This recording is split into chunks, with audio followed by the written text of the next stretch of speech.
새벽 서리가 내린 마당에 손전등 불빛이 흔들렸어요. 무릎까지 젖은 바지를 입은 이장이 땅을 파헤치고 있더라고요. 그 순간 내 심장이 쿵 내려앉았어요. 아, 백구가 물어온 그 보따리, 그게 우연이 아니었구나. 이 조용하던 마을에 우리 집 김장 마당에 40년 묵은 비밀이 굴러들어온 거예요. 늦가을 햇살이 따스하게 내려앉던 날이었어요. 마당 가득 배추 200포기가 놓여 있고 무도 한 트럭 가득 쌓여 있었죠. 손주들이 서울에서 내려온다고 해서 올해는 김장을 좀 크게 했어요. 며느리가 큰 대야에서 배추를 씻고 있고 딸애들은 무채를 썰고 있었어요. 작은 며느리는 양념 재료를 다듬느라 분주했죠. 우리 집 백구는 하얀 털을 가진 진돗개예요. 5년 전 새끼 때 마을 입구에서 주워온 녀석인데 워낙 영리하고 사람을 잘 따라서 식구처럼 지내왔죠. 그날도 백구는 마당 한쪽에서 꼬리를 흔들며 우리가 김장하는 걸 지켜보고 있었어요. 가끔 배추 잎사귀 떨어지면 물어다 주고 아이들이 뛰어놀면 같이 뛰어다니고 그랬죠. 오전 10시쯤 됐을까요? 갑자기 백구가 귀를 쫑긋 세우더니 마당 뒤쪽을 향해 달려가기 시작했어요. 뒷산 밭이 있는 쪽이었죠. 멍멍 짖는 소리가 점점 멀어지더니 한참 동안 조용했어요. 저는 별 생각 없이 다시 김장에 집중했어요. 고춧가루 냄새가 코를 찔렀고 마늘 다지는 소리가 경쾌하게 들렸죠. 며느리들 웃음소리, 아이들 제잘거리는 소리, 그 모든 게 평화로웠어요. 그런데 1시간쯤 지났을까요? 백구가 돌아왔는데 입에 뭔가를 물고 있는 거예요. 처음엔 또 어디서 짐승이라도 잡아온 줄 알았어요. 그런데 가까이 다가온 백구를 보니 입에 물린 건 헝겊 보따리였어요. 누렇게 변색된 천에 흙이 잔뜩 묻어 있었죠. 백구는 꼬리를 미친 듯이 흔들며 제 발치에 그걸 내려놨어요. 마치 무슨 대단한 선물이라도 가져온 것처럼요. 보따리에서는 퀴퀴한 흙냄새와 함께 오래된 곰팡이 냄새가 났어요. 며느리가 다가와 백구 머리를 쓰다듬으며 웃었죠. 딸애들도 신기한 듯 모여들었어요. 저는 마당 한쪽에 놓인 보따리를 물로 씻어냈어요. 천이 너무 오래돼서 조심스럽게 풀어야 했죠. 천을 한 겹 한 겹 벗겨내는데 손끝에 축축한 흙의 감촉이 느껴졌어요. 보따리 안에는 비닐봉지로 여러 겹 싼 묶음이 있었어요. 비닐도 누렇게 변해 있었지만 다행히 찢어지지 않았더라고요. 그걸 조심스럽게 열었어요. 그 순간 우리 모두 숨이 멎었어요. 안에는 10,000원권 지폐 다발이 들어 있었거든요. 돈은 습기에 젖어 서로 붙어 있었고 곰팡이 냄새가 심했어요. 오래된 돈 특유의 누런 빛깔이었죠. 그런데 돈 사이에 종이 한 장이 끼어 있었어요. 노트를 찢은 것 같은 종이였는데 연필로 휘갈겨 쓴 글씨가 희미하게 남아 있었어요. 글씨가 많이 번져서 읽기 힘들었지만 천천히 해독할 수 있었죠. 1982년 장신의 뒷산 밭일 하다 묻은 돈이라고 써 있었어요. 찾는다면 억울함을 밝혀달라는 내용도 있었죠. 며느리가 제 얼굴을 쳐다봤어요. 저도 며느리를 쳐다봤죠. 둘 다 같은 생각을 한 거예요. 시아버님 친구 중에 장 씨가 있었거든요. 40년도 더 된 일이지만 그때 그 집에 무슨 일이 있었다는 소문을 어렴풋이 들었던 기억이 났어요. 딸애들은 돈을 세어보겠다고 난리였고 아이들은 백구를 영웅처럼 안고 돌았어요. 그날 저녁 김장은 반도 못하고 끝났어요. 온 가족이 보따리에만 신경 쓰느라 정신이 없었거든요. 저는 보따리를 안방 장롱 깊숙이 넣어뒀어요. 왠지 모를 불안감이 가슴을 짓눌렀죠.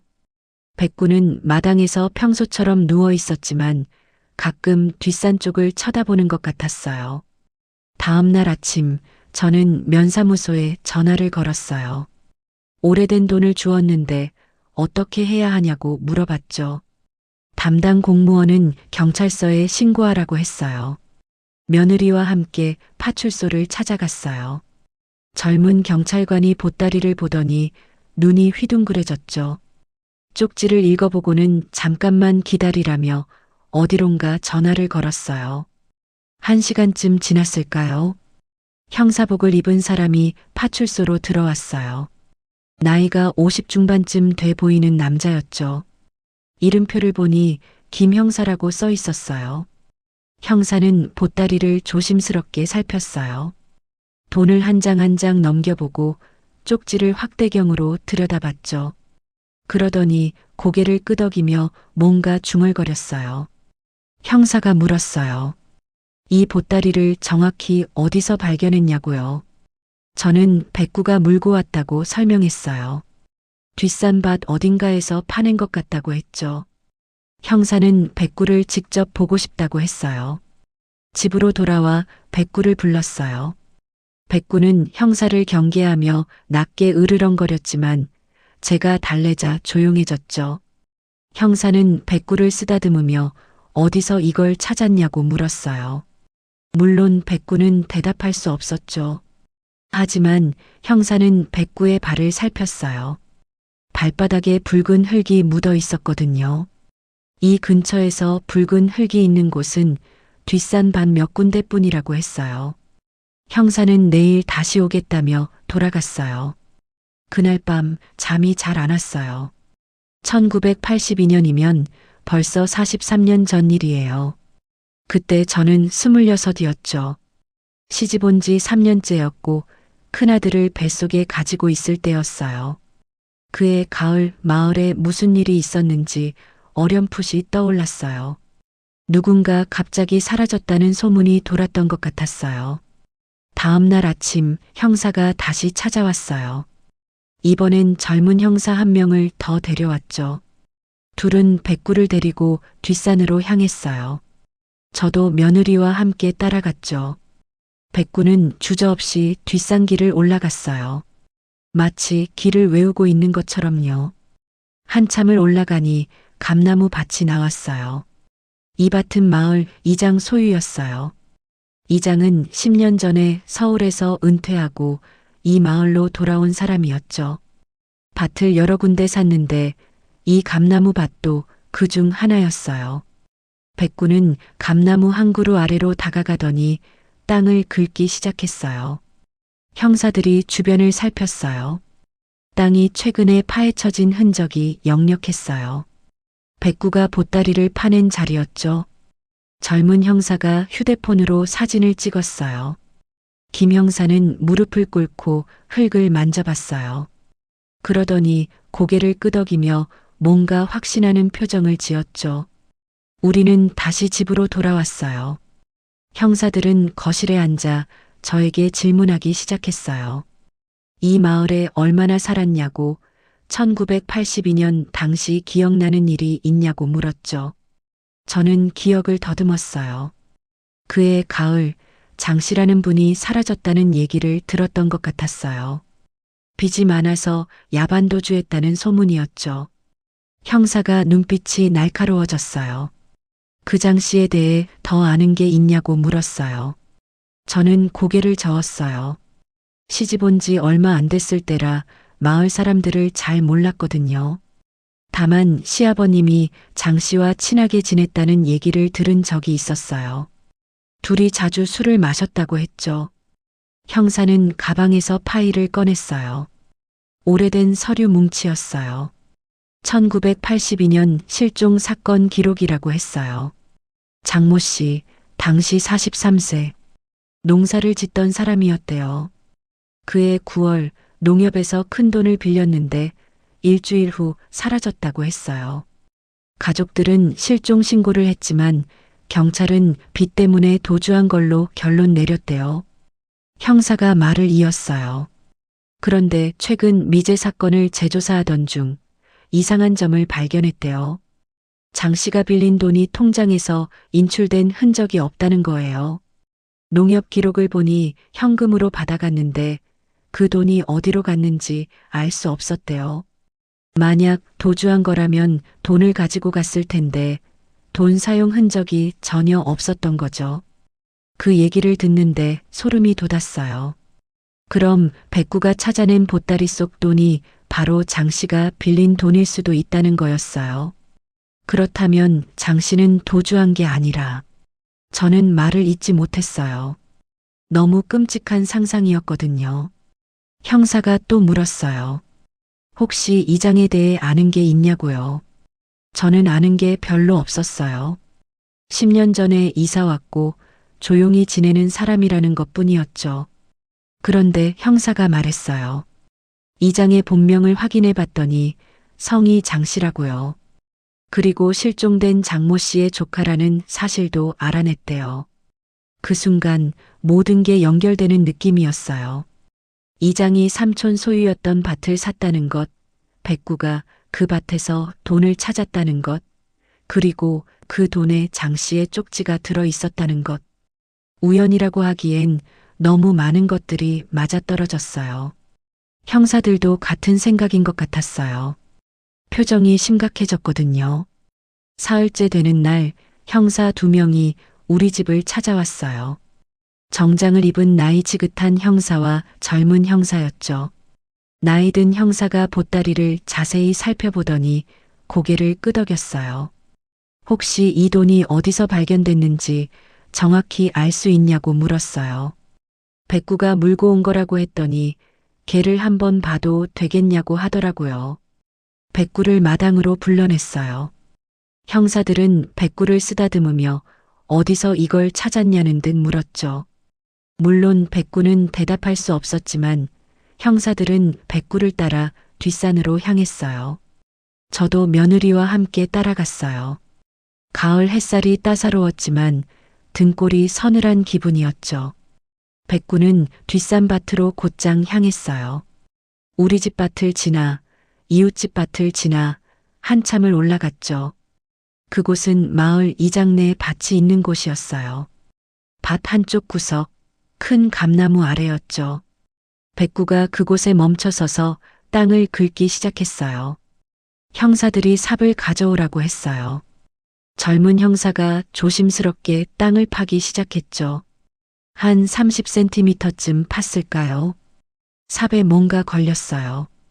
형사가 손으로 흙을 치우자 썩은 나무 판자가 나왔어요. 판자를 드러내니 그 아래 움푹 파인 구멍이 있었죠. 비어 있었어요. 백구가 물고 온 보따리가 묻혀있던 자리였던 거예요. 나이든 형사가 주변을 살피더니 뭔가 중얼거렸어요. 이장내 밭이라는 말에 고개를 끄덕였죠. 그날 저녁 형사들이 다시 우리 집을 찾아왔어요. 이번엔 서류 몇 장을 들고 왔더라고요. 오래된 미제 사건 자료라고 했어요. 1982년 마을에서 농사일을 하던 장모 씨라는 분이 실종됐다고 했어요. 당시 장 씨는 농협에서 큰 돈을 빌렸는데 그 돈이 통째로 사라졌다고 하더라고요. 경찰은 장 씨가 돈을 들고 도망친 걸로 결론 내렸지만 가족들은 끝까지 그게 아니라고 주장했대요. 형사가 보여준 사진 속 장 씨는 40 초반의 건장한 남자였어요. 얼굴이 낯익었어요. 그때 문득 떠올랐죠.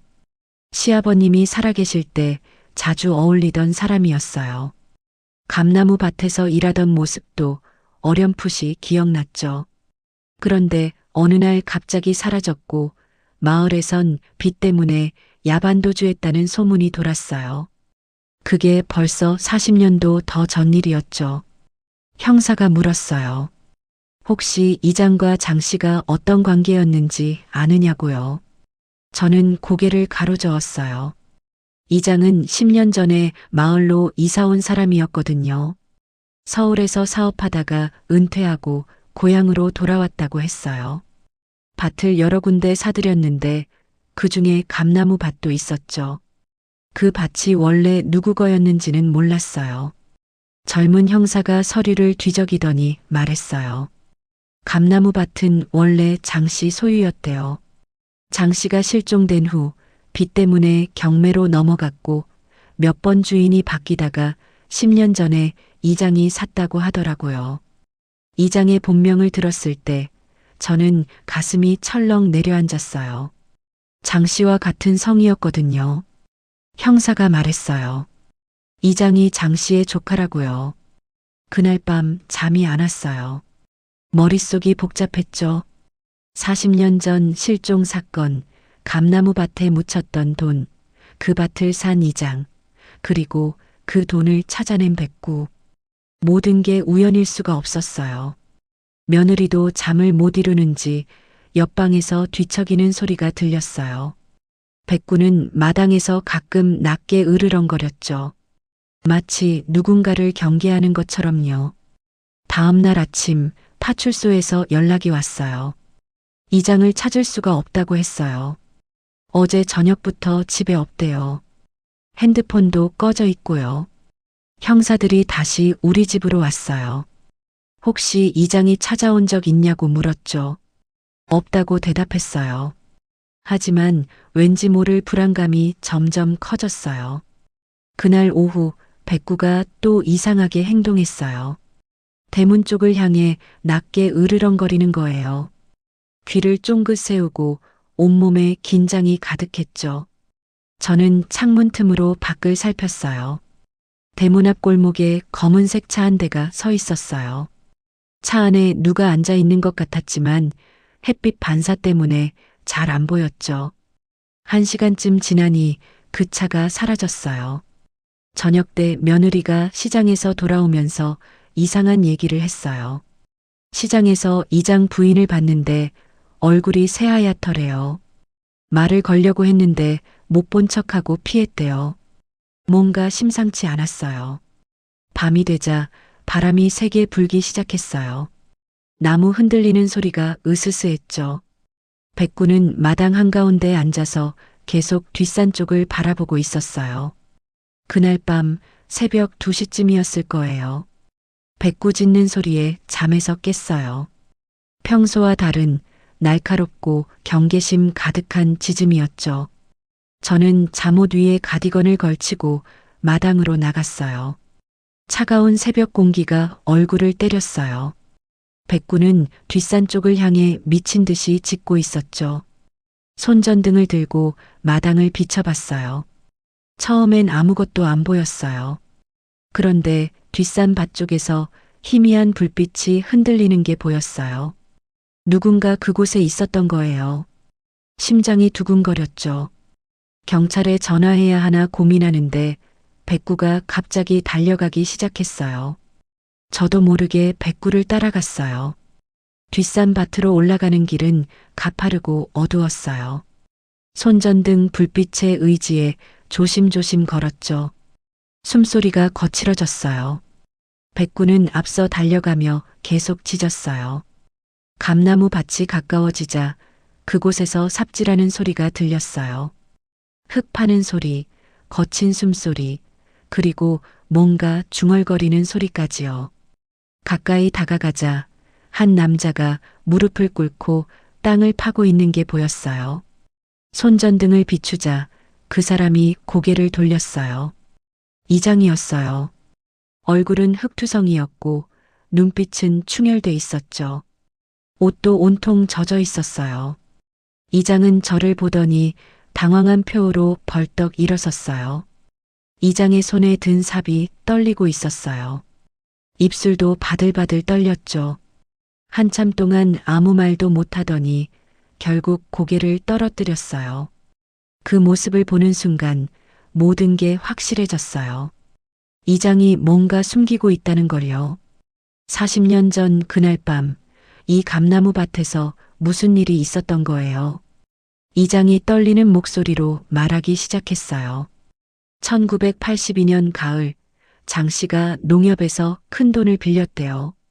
사업 자금이 필요했던 이장이 삼촌한테 돈을 빌려달라고 했대요. 하지만 장 씨는 거절했죠. 그날 밤 이장은 술에 취해 삼촌을 찾아갔어요. 이 감나무 밭에서 둘이 말다툼을 했대요. 이장의 목소리가 점점 떨렸어요. 밀고 당기다가 장 씨가 넘어졌대요. 머리를 돌에 부딪혔고 그대로 의식을 잃었다고 했어요. 이장은 겁이 났대요.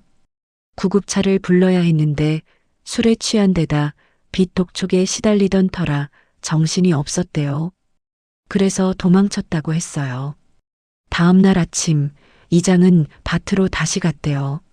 하지만 삼촌은 이미 죽어 있었어요. 이장은 패닉에 빠졌죠.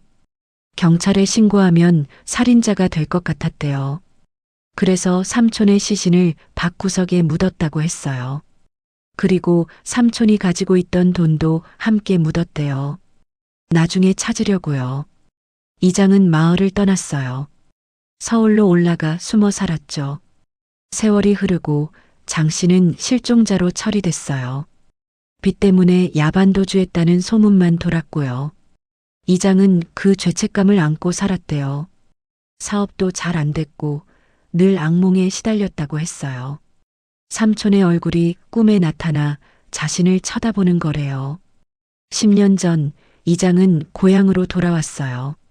그동안 몇 번이나 주인이 바뀐 감나무 밭을 비싼 값에 샀죠. 돈을 찾기 위해서였어요.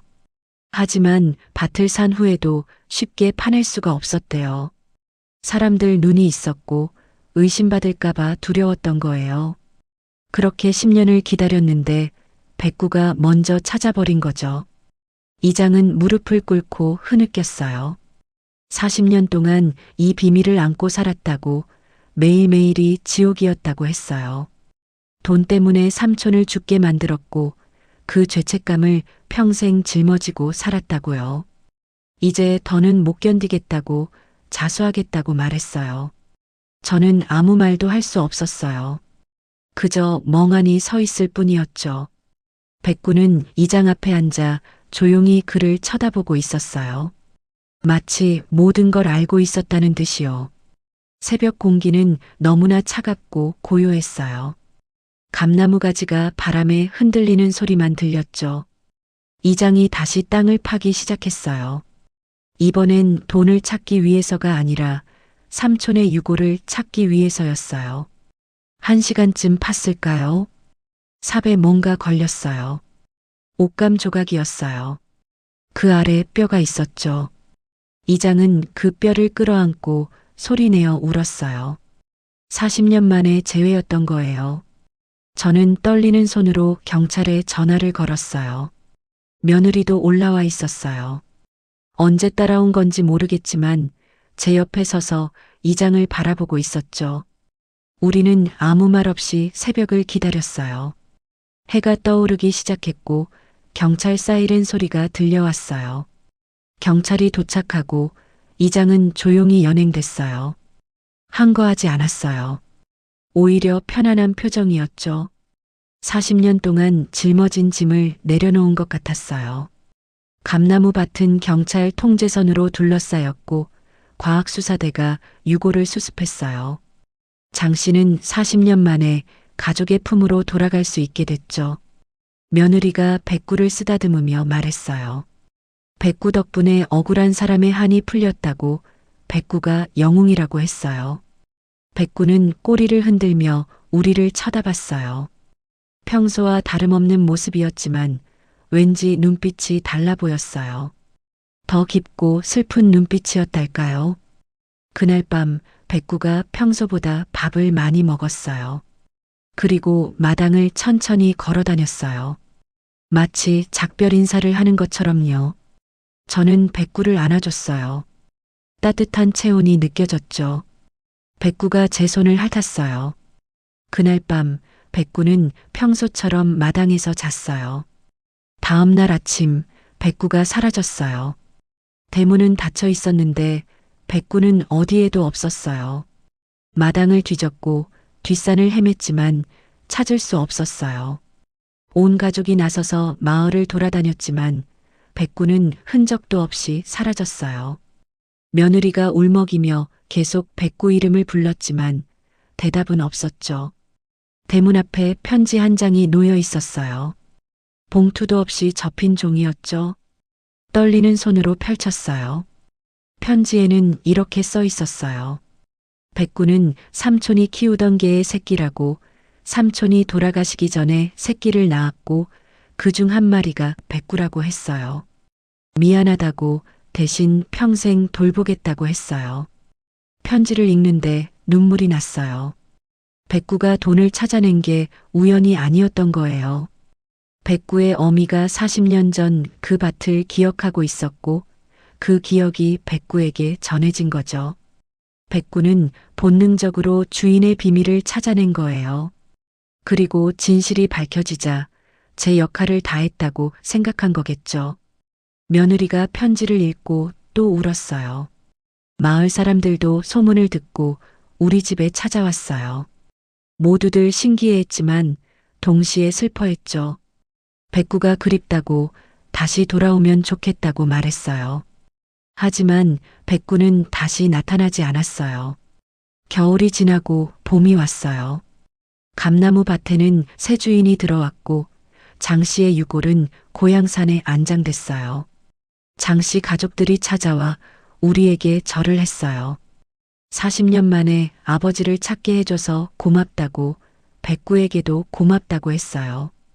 그들의 눈에도 눈물이 가득했죠. 이장은 재판을 받았어요.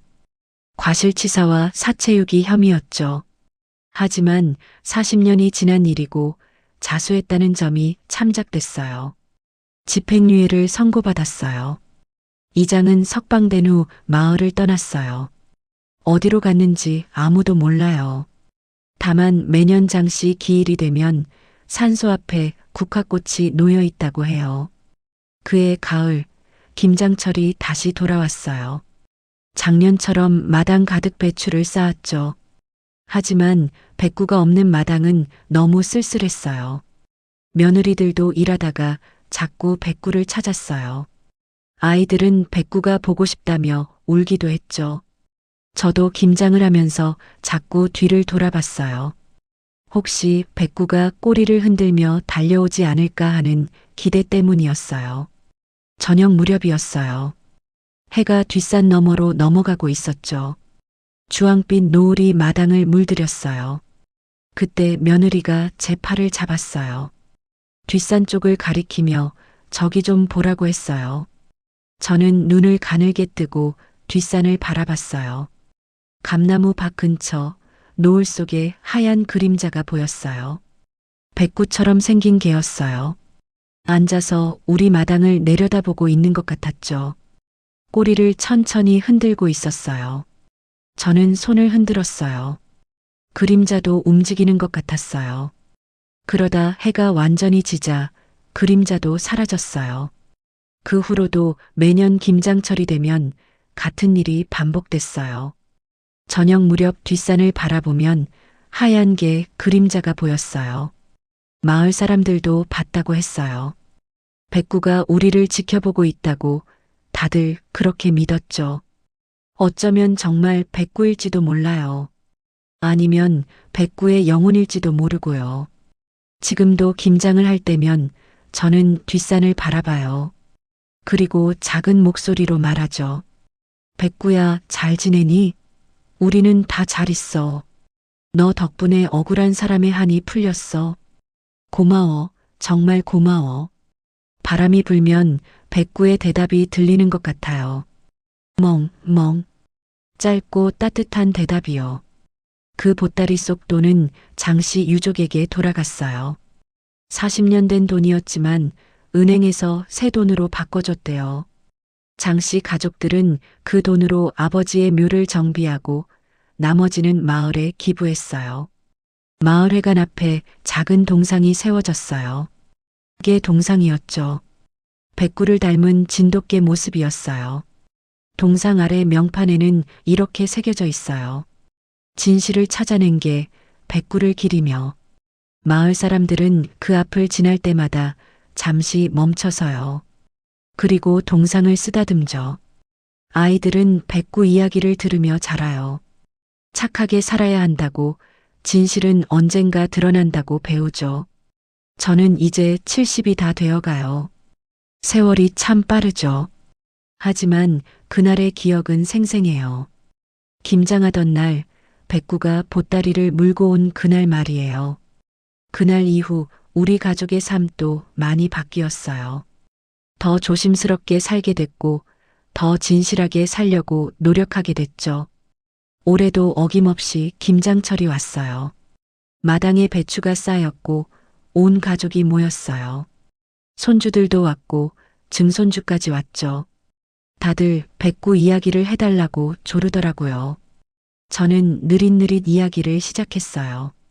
옛날에 백구라는 영리한 개가 있었단다. 그 개가 어느 김장날 저녁이 되자 저는 또 뒷산을 바라봤어요. 노을이 아름다웠어요. 그리고 그곳에 여전히 하얀 그림자가 앉아 있었어요. 꼬리를 흔들며 우리를 지켜보고 있었죠. 저는 미소 지었어요. 백구야, 오늘도 와줘서 고마워. 우리 내년에 또 만나자. 바람이 불었고 어디선가 개 짖는 소리가 희미하게 들렸어요. 멍, 백구의 목소리 같았어요.